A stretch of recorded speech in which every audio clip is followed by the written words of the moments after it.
What's up everybody, Soul here with another Sword of Convallaria video, and today we're going to be talking about traits and memory shard farming primarily. And so with that said, not all traits are made equal, and so not all traits necessarily need to be leveled up. It's a pretty complex matter, and so this tier list that I'm going to utilize and put together is going to basically give you a general idea based on my opinion how you should farm those traits. It's not a tier list to represent the power of the traits, but rather what they do for the character to help the character really pop off or be useful.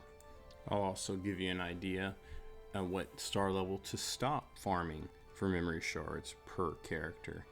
The reason that is because some characters don't necessarily benefit in the way that others do from reaching 5 stars with their trait. However, with that said, all characters absolutely benefit themselves individually from getting a 5-star trait. There's just no two ways about it. Not all characters benefit in the same way though. It's kind of complex. I hope that's not too much of an explanation. And the last thing I'll say about it is, if you have a character that you enjoy playing and that you play often, by all means max them out and get them to 5 stars, regardless of any tier list or anyone else's opinion. That should be it. Without any further ado, let's get into it. First up, we're going to have our boy Acambe. His trait is National Merchant, which gives him at 5 stars 15% attack boost. His max energy is increased to 9, and for every 3 energy owned, he gets 1 additional energy at the end of his turn. When Shadow Assassin is present, he gains Secret Signal, which is basically an AoE attack around that summon, and it has a 3-turn cooldown. Acambe's damage dealt by Secret Signal is additionally increased by 15%.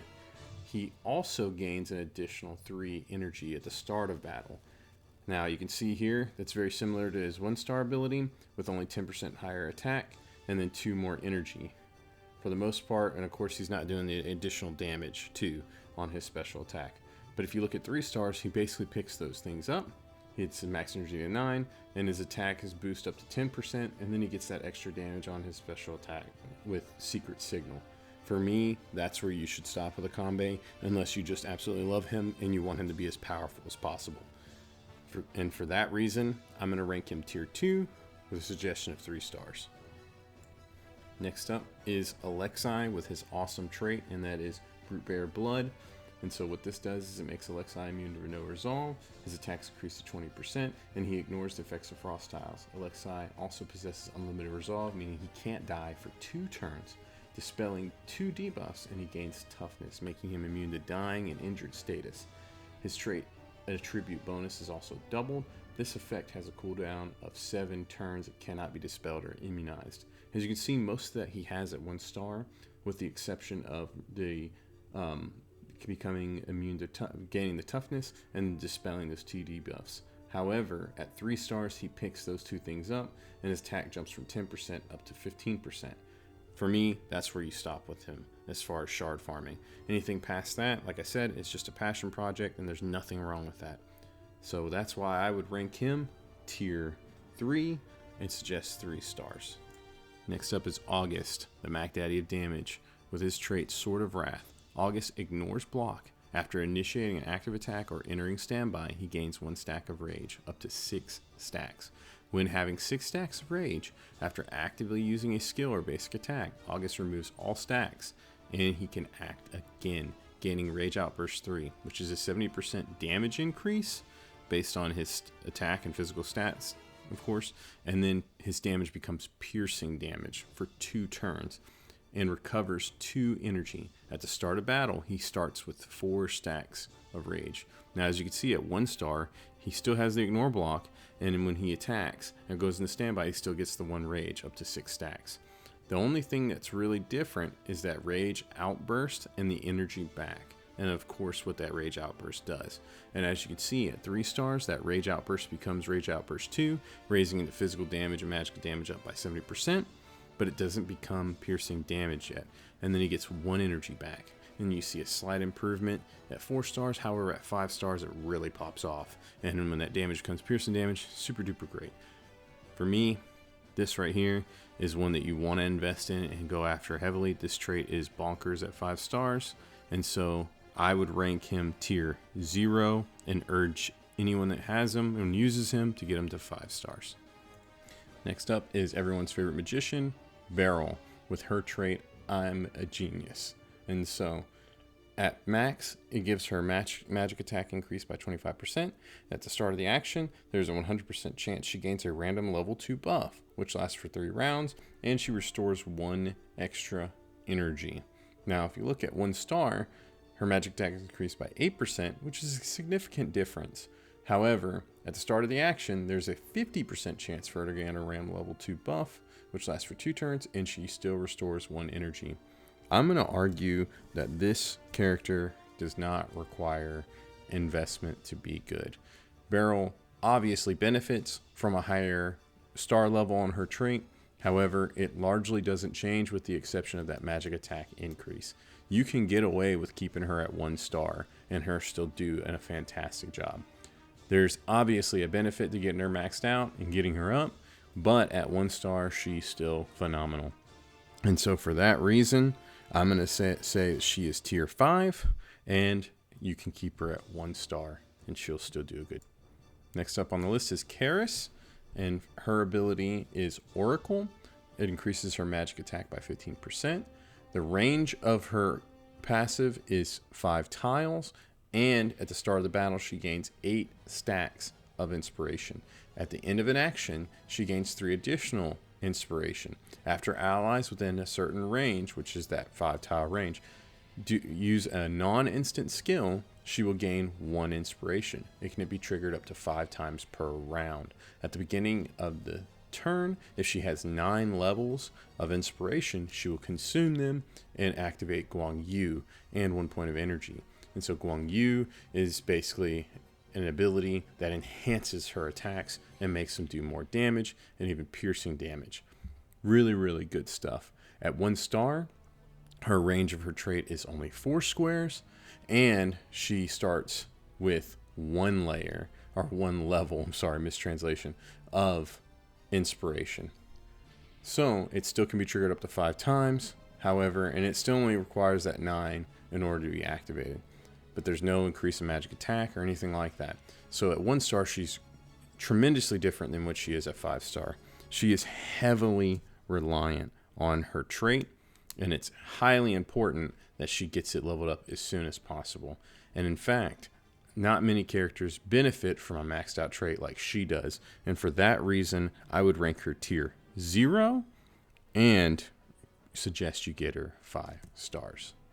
Next up is our favorite cook, Coco, and her trait, Breakfast Happiness. Coco possesses block. Her HP is increased by 20%, and at the start of each round, she grants breakfast to 2 allies with the lowest HP percentage within 2 tiles of herself. After breakfast or bento effect is triggered, the target gains happiness. So we can see at 1 star that chance to give happiness is 30%. That stays the same all the way up through 4 stars. However, at 5 stars, the chance to give happiness is 100%.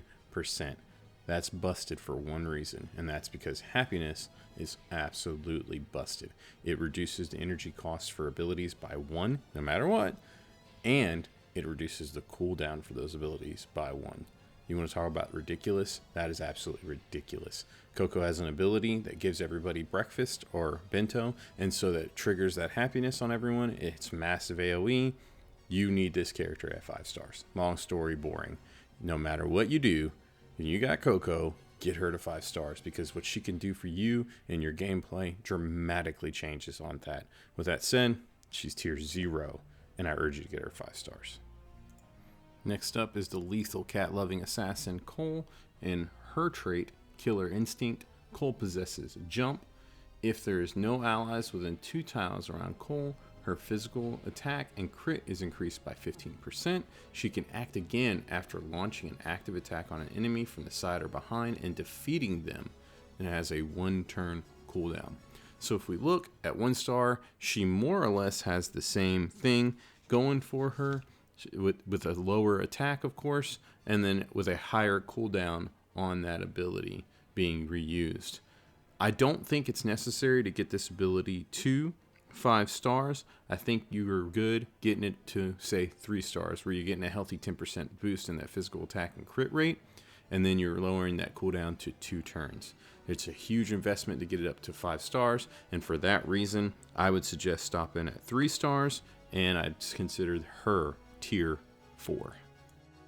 Next up is the Prince of Iria, Dantalion, and so his trait, Path of Kingship, increases Dantalion's HP and attack and defense by 15% for every one character defeated in battle, and he recovers 35% HP and 1 energy. And so that's any unit on the map, summon or enemy or ally that dies, he's getting that bonus from. Really, really good. At 1 star, you can see it increases attack and defense by only 5% instead of 15, so it's only 1/3. And he's still doing everything else the same, with the exception of getting only 20% HP back instead of 35, so a 15% difference in HP. In my opinion, this isn't a huge deal at all. Dantalion gets a nice little boost at his 2nd star, where his attack and defense goes up by 10%. As you see in a 3 star, it's still 10%. At 4 star, it becomes 15. So for me, I don't think he needs a tremendous amount of investment at all. I'd rank him tier 5, and I'd suggest only going up to 2 stars. You can go further, of course, but that's all he really needs. Coming in next with the Zombie Apocalypse splash art is Edda, with her trait Catching Fire. It increases Edda's attack by 12%. She performs an assisting attack against all enemies within 5 tiles of herself, dealing 40% physical damage. This skill can be used 2 times per round. Now at 1 star, Edda performs an assisting attack still to all enemies within 4 tiles instead of 5, and she deals 30% instead of 40 physical damage, and it can only be used 1 time per round. Now if we look at 3 stars, that gets boosted by, it's still 4 tiles, but it gets boosted by 1 time, so she can use it 2 times, and she's getting 6% attack boost.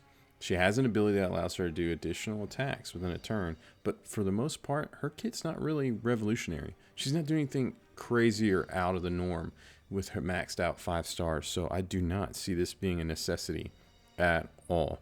I would personally rank her tier 4 and suggest you stop at 3 stars. Next up is Mr. Faycal with his trait Faycal's Obsession. It increases Faycal's attack and defense by 15%, and whenever he deals damage, there is a 100% chance to inflict a random level 2 debuff to the target for 2 turns. Before an attack, it increases his crit by 10% for each debuff on the target. That is nutty. At rank 1, you can see his attack and defense is increased by only 5%. And there's a 70% chance for him to inflict that level 2 debuff for 2 turns. Now, if you look at 3 stars, you can see that chance obviously jumps up to 100%. Really, really good. You can stop there if you want, but it's hard to ignore the 5-star benefit, where he gets that crit rate, 10% crit rate for every debuff on the opponent. Let's not forget, Faycal's got a basic attack that allows him to hit an opponent 2 times. 2 times. And if you put on Meteor Line, he's getting an additional debuff per hit. It immediately escalates and gets nutty, and his crit rate basically shoots through the roof. It's too much to ignore, and for that reason, I would rank Faycal tier 2 and suggest you get him 5-star. Up next is the girl who screams Chainsaw Massacre, and that is Garcia with her trait Executioner. At the start of the turn, Garcia gains 1 stack of rotational acceleration up to 9 stacks. When reaching 3 stacks, her crit rate is increased by 30%. When reaching 6 stacks, her crit damage is increased by 30%. And when she has 9 stacks, she ignores the target's block and 40% defense. At the start of the battle, she gains 2 stacks of rotational acceleration. But at 1 star, she is noticeably weaker. At 3 stacks of rotational acceleration, she's only getting a crit rate of a 15% boost. Now you can see it noticeably gets stronger each star level. And at 4 stars, that's when she gets the full effect, where she can stack up to 9 stacks. And then she's getting 30% crit rate at 3 stacks. And at 6 stacks, she's getting 30% crit damage. And she starts each turn with 2 stacks of rotational acceleration. Now for me, at 5 stars, you're getting a ignore block, and you're getting a 40% shred on their defense. I don't think that's the biggest deal in the world. It is nice, but I think you're okay to stop at 4 stars. Reason being that most units that can block, she has a type disadvantage against. Now, the ignore 40% defense is really, really nice. There's no two ways about that. However, the block isn't such a huge deal. It's a big investment just to get that. And so I think if you stop at 4 stars, you're pretty safe and you're pretty healthy because of the way she ramps up in damage anyways. I haven't really seen too many things that really just stand up to it. So then you're just kind of wanting to see big numbers and kind of go fanatical at 5 stars. That's my opinion. And for that reason, I would rank her tier 1 and suggest you stop at 4 stars. Next up is everyone's favorite knight in shining armor, and that is Gloria, with her trait Flag of Justice. It increases Gloria's attack by 20%, and when she loses her flag waving aura, she gains potential burst for 2 turns, and so that's a nice little damage boost. And her movement is increased by 2 tiles, and she ignores 50% of the target's HP. And so if you look at 1 star, Gloria's attacks only increase by 5%. When she loses her flag waving, she gains potential burst, all the same, whatnot. However, each rank, she's progressively getting a little bit stronger. At 4 stars, she gets up to 20%. Now, and she gains that movement buff at 3 stars. Now, at 5 stars, she gets that 50% defense shred. Gloria smacks. She hits hard. You want to use her all the time. She does so much for your team as far as her buffs and her abilities. So the stronger she is, and the more she can do, the better. Her AoE ability to hit so many targets is phenomenal, and to shred and ignore their defense, extra phenomenal. For me, I think you do want her to be 5 stars, and as soon as possible. She's very similar to Garcia in that way, with the exception that she's not hitting single targets, she's hitting multiple targets. And so it's nice, consistent damage. I would rank her tier 1 and urge you to get her to 5 stars. Up next is everyone's favorite character to hate, and that is Mr. Guzman. And so he's got the trait Undead Corpse. Guzman becomes immune to no resolve. He possesses toughness, which is an immunity to injured and near-death states. When injured, his attack is increased by 10%. When dying, his attack is additionally increased by 20%. And when defeated, Guzman transforms into a corpse with 50% decreased defense, magic and physical. This lasts for the end of the battle and can be activated 1 time per battle. And of course, corpse allows him to come back to life and fight again. But that debuff stays on him through the duration of battle, even after he is revived. It's a big deal to understand that. At 1 star, Guzman becomes immune to, of course, he does the same thing. I'm sorry, I almost read it to you. However, his attack is only increased by 5% when injured, and when dying, it's only increased by 10%. That's about half per each one. However, the big difference is when he turns into a corpse, his defense is decreased by 100% instead of 50 at 5 stars. Now we look at each star level, and it only gets better as far as 4 stars and 3 stars, where it gets up to 80%. You don't see a huge difference in Guzman's star level and ability and power until 5 stars. Now that's a huge investment, and honestly, it makes it kind of not worth, in my opinion, because it's still a big deal to only have half defense. And for that reason, I would rank Guzman tier 5 and suggest you keep him 1 star. Up next is the sleeper OP waifu queen, Hasna. And so her trait is Lingering Fragrance. It gives her immunity to blind. Her magic attack is increased up to 15%, and she inflicts hidden fragrance on all enemies within 5 tiles around her at the end of their turn, which lasts for 2 turns. Enemies with hidden fragrance within 5 tiles around the character have their attack and defense decreased by 15%, with the chance of being critically hit increased by 15%. It's really cool to see that debuff on enemies that makes them more susceptible to crit hits, and so I really like that a lot. At 1 star, she more or less does the same thing, but her magic attack is only increased by 3%, and then inflicting hidden fragrance on enemies is only 3 tiles out from where she is at. And the amount of attack and defense she's decreased on those enemies is dropped down to 8% instead of the 15% at 5 stars.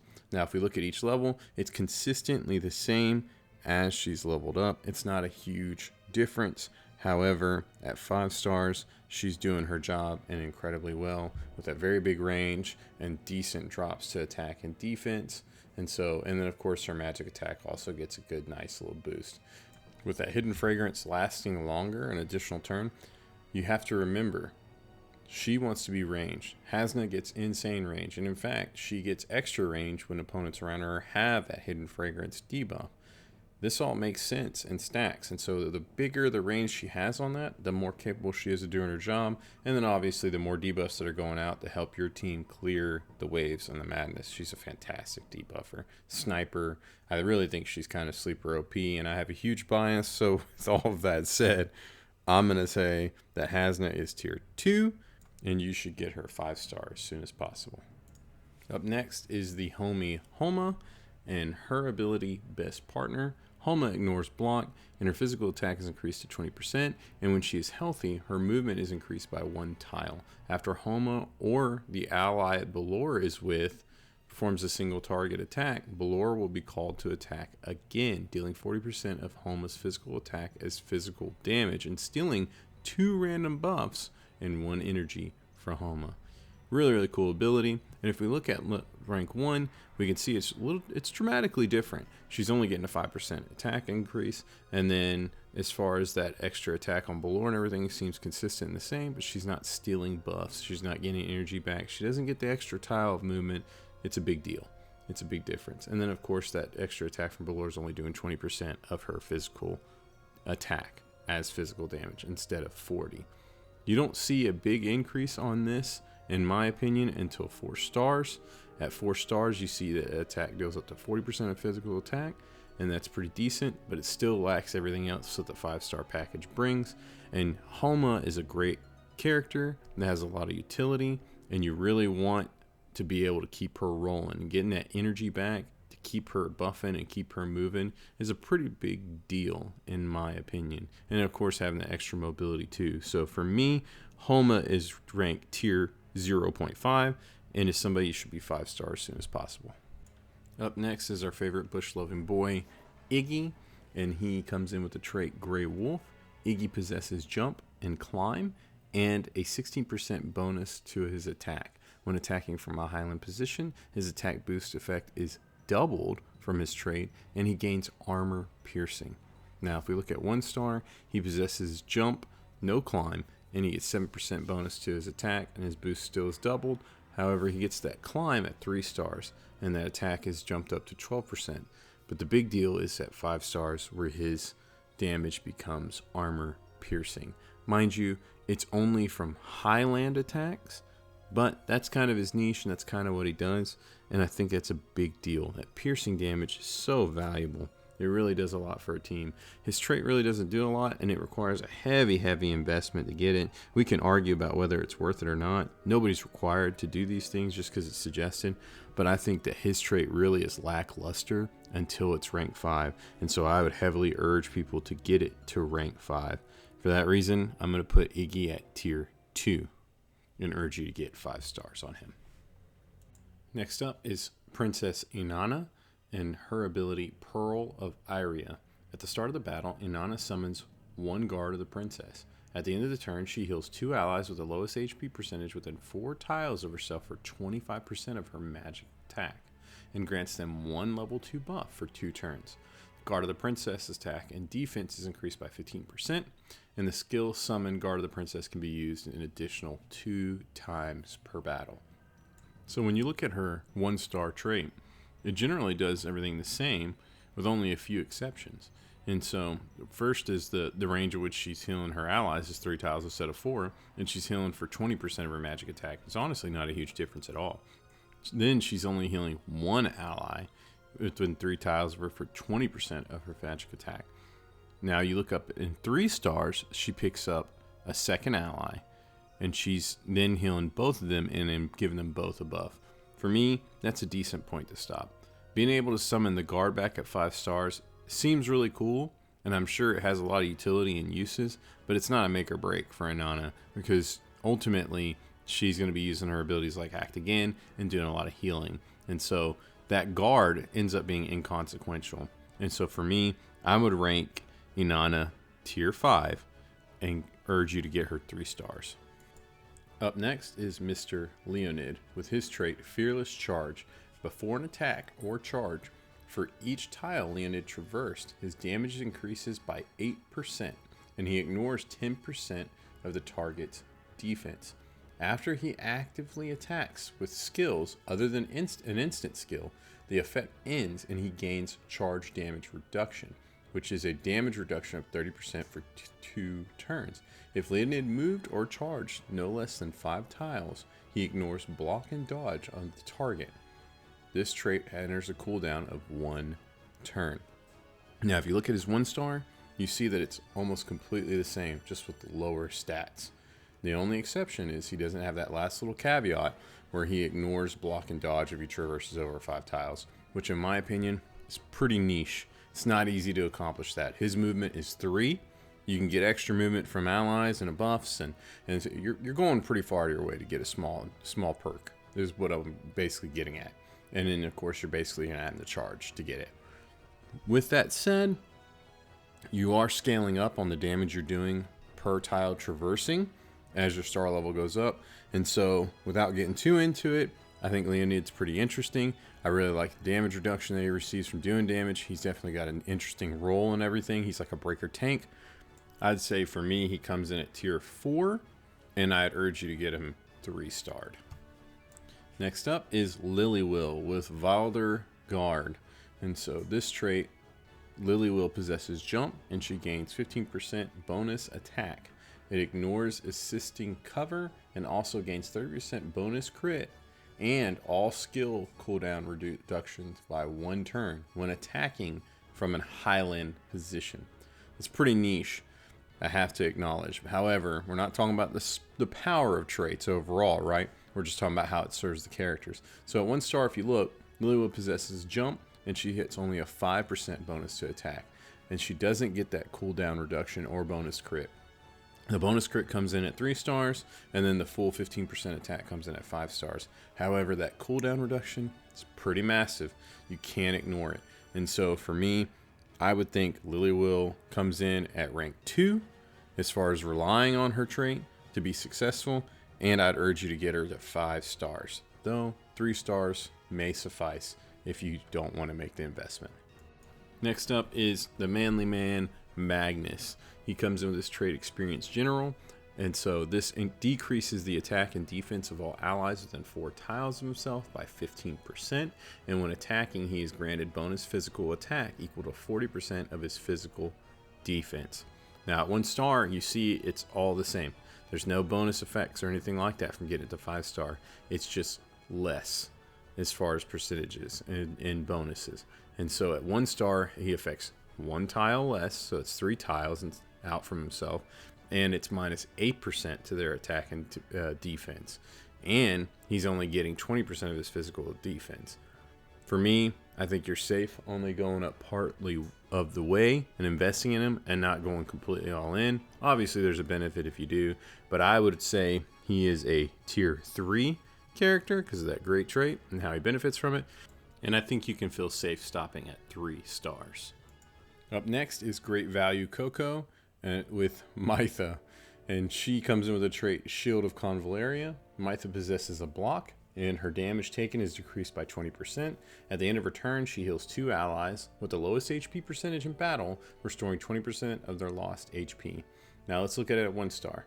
She's only getting a 8% damage reduction, and at the end of the turn, she's healing 1 ally with the lowest HP for 20% of their lost HP. That flat healing of 20% is pretty nice. It doesn't require a big investment from her in order to get her up there and make her stronger. However, at 4 stars, she is jumping up to 2 allies she's healing at one time. And at 15% physical damage reduced, it's a pretty solid amount. In my opinion, she's a super solid tank, and this trait really helps her with that. And you want to build up for that reason. I would suggest keeping her at 4 stars, and I would rank her at 4. Next is a character that's highest on my wish list, and that is Miguel. With his trait Swiftness, it increases Miguel's attack by 15%.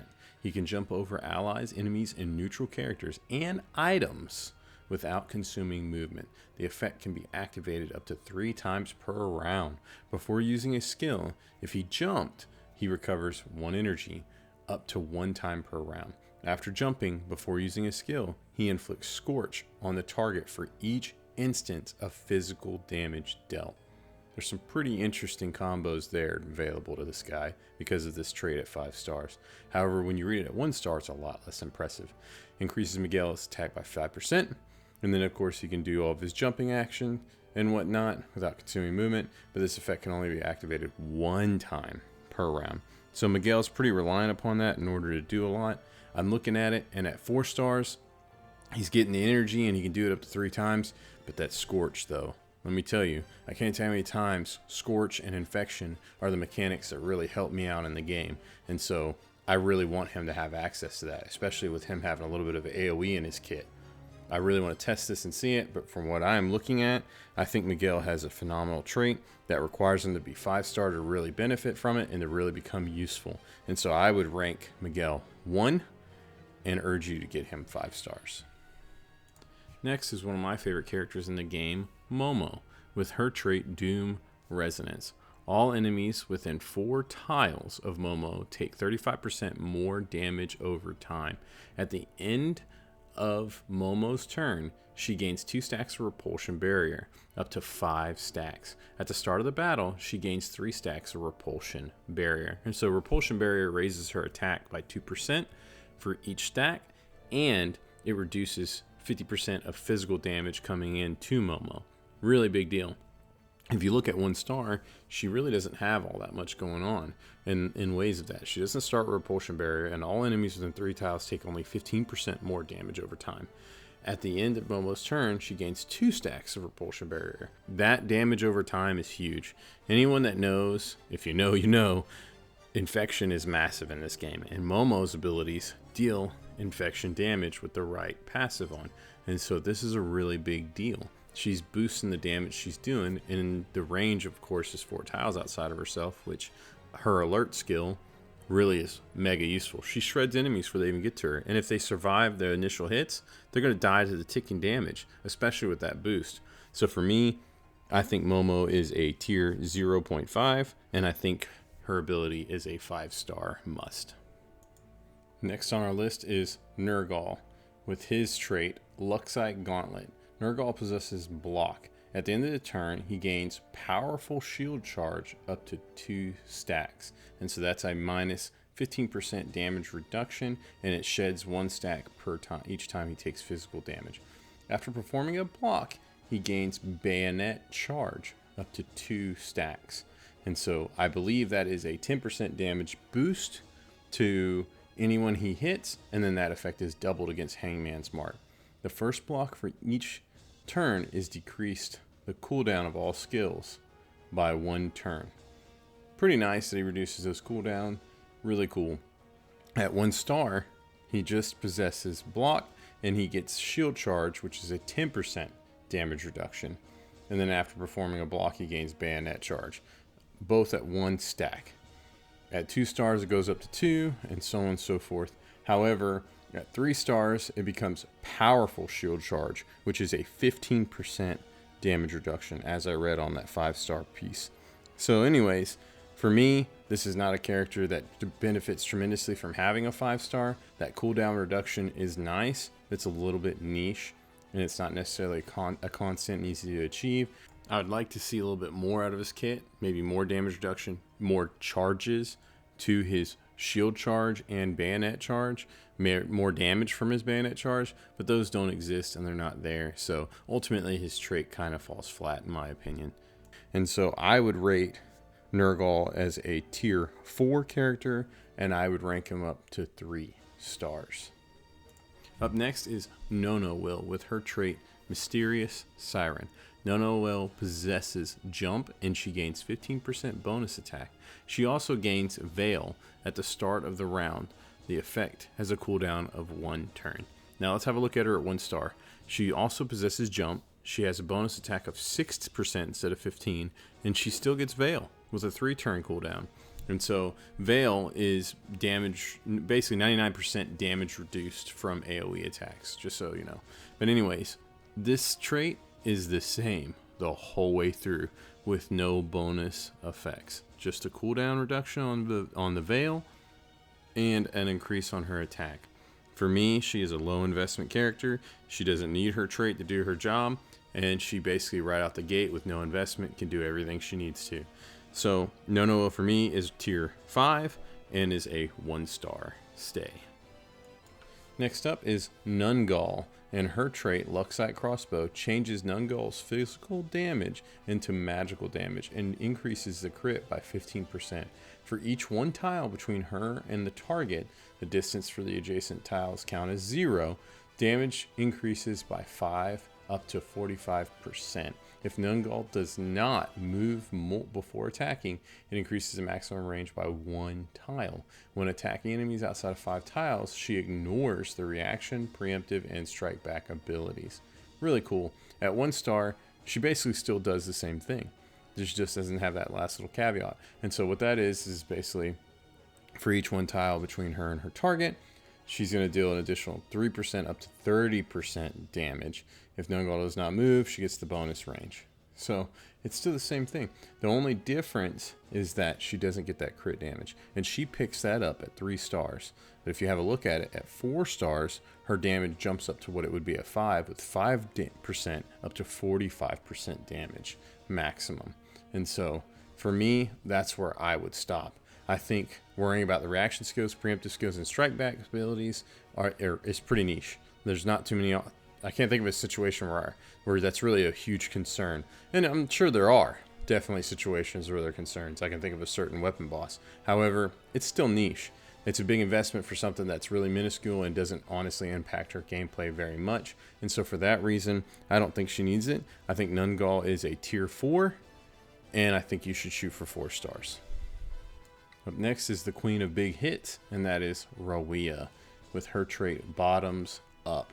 This increases Rawiyah's damage by 25% at the start of the turn, or during a strike back, there's an 80% chance for her to recover 40% of her lost HP and gain Tipsy. This effect can be triggered up to 2 times per round.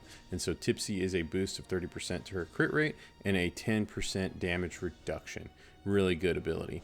Now, if you look at 1 star, Rawiyah only gets an 8% boost to her damage and only a 50% chance to get 30% of her HP back and gain Tipsy.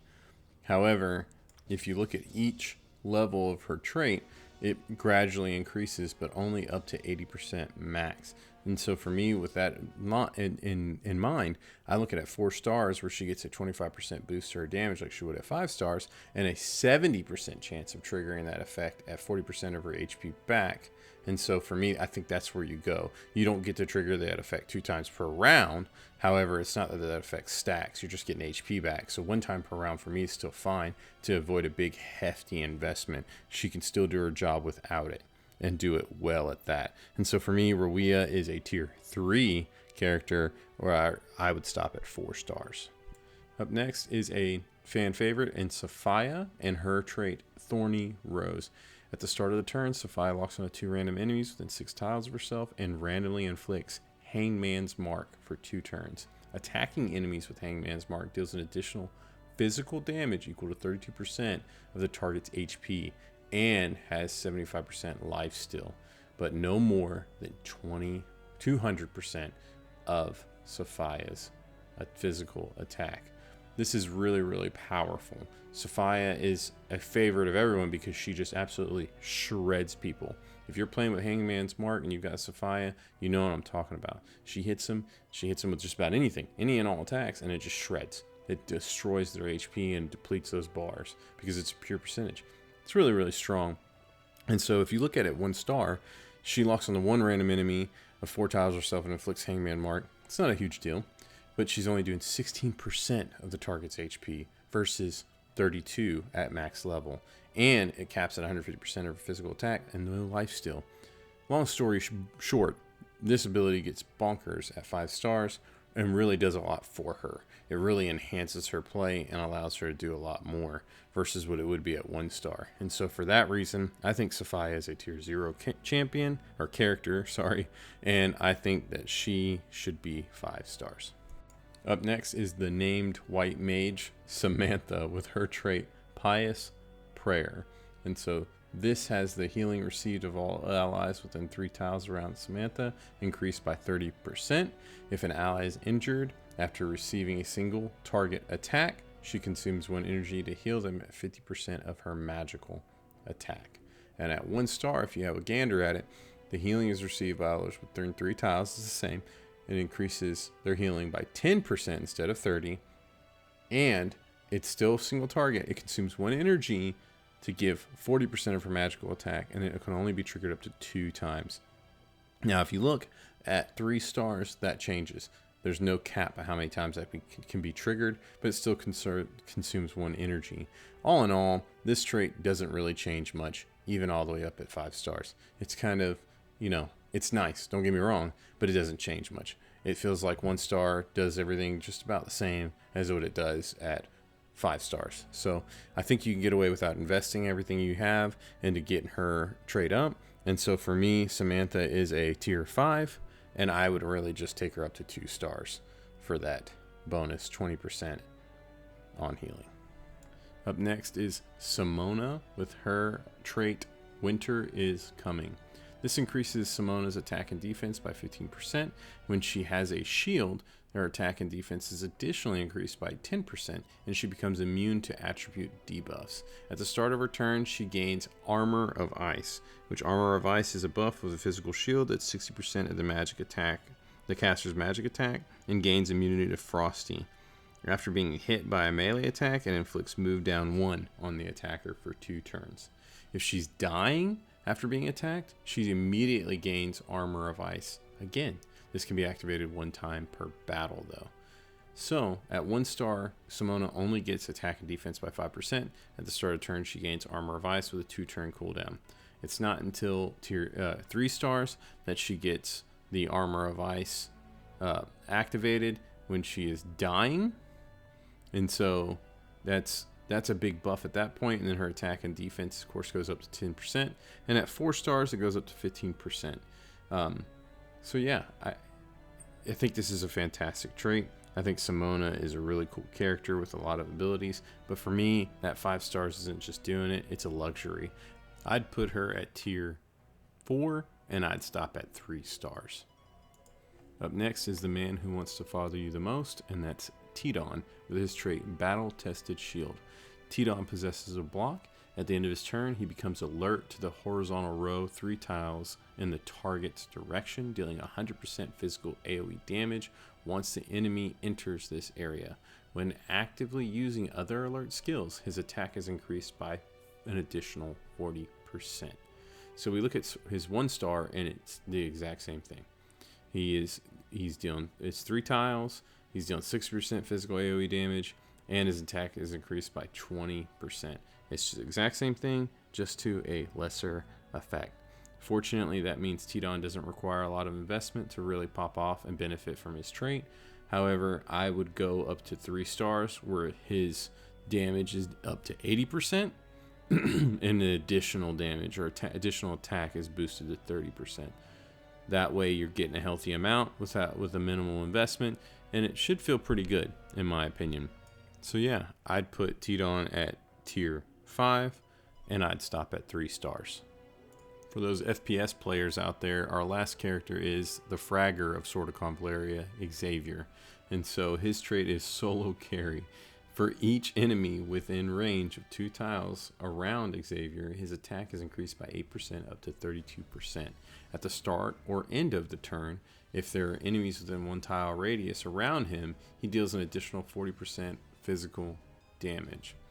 So you look at the 1 star, it's the exact same thing. He gets no bonuses for having 5 stars, just increased damage. There's several others that have the same or similar concept in their traits, and for me, that's always a little disappointing. It's not a lot of reward for getting up to 5 stars. And so, yeah, he has significantly less damage at 4% up to 16%, but he has an additional 30% damage for the extra that he's doing to those around him. Honestly, I don't see a point in 5-star him unless you just love the character and you really like it and you want to see big numbers. By all means, go for it. But that trait, I don't think really serves him really, really well because it encourages him to be hyper aggressive and be the first in. And anyone who knows in-game and later content knows that's not necessarily the best approach and the best way to do things. And so for me, I would rank Xavier tier 5, and I'd just leave him at 1 star. Shoo! What a long list, right? So that is all 32 current characters in the game as of right now, December 6th, 2024. I hope you enjoy this. I hope it benefits you. Please remember, this is not a tier list of these characters and their values. It's not a tier list of traits and how powerful they are. This is a tier list for memory shard farming. This is to acknowledge that each trait benefits each character differently, and that you shouldn't necessarily all in on a character just because, you know, you think that it's going to end up making them powerful. Not all traits are made equally. So this gives you a good indication, and from my opinion and perspective, as to which characters most benefit from getting their traits in order for them to do well. And so I hope you've enjoyed this. Please let me know in the comments down below whether you do, whether you don't. Give me your feedback. I always love it. I want to know everything all about it. If I miss something, tell me about it. Hit me up. Don't hesitate. With that said, this is my opinion. I have to stress this last point one more time. If you like a character and you use them all the time because you love them, that's perfect. That's how the game's supposed to be played. And you farming them to 5 stars is exactly the way it should be. This tier list is not to knock you or discourage you from doing that. I'm simply trying to help people who aren't sure what to invest their time and energy into, and to help them get the best out of their characters trait-wise, based on my opinions. So enough. I'm not going to keep yammering about it. Thank you so much for watching. I really appreciate all the support. Hopefully we're going to have a great future here in Sword of Convallaria with some really good content coming up. I'm super duper stoked for it. Thank you so much. I'll catch you later. Bye.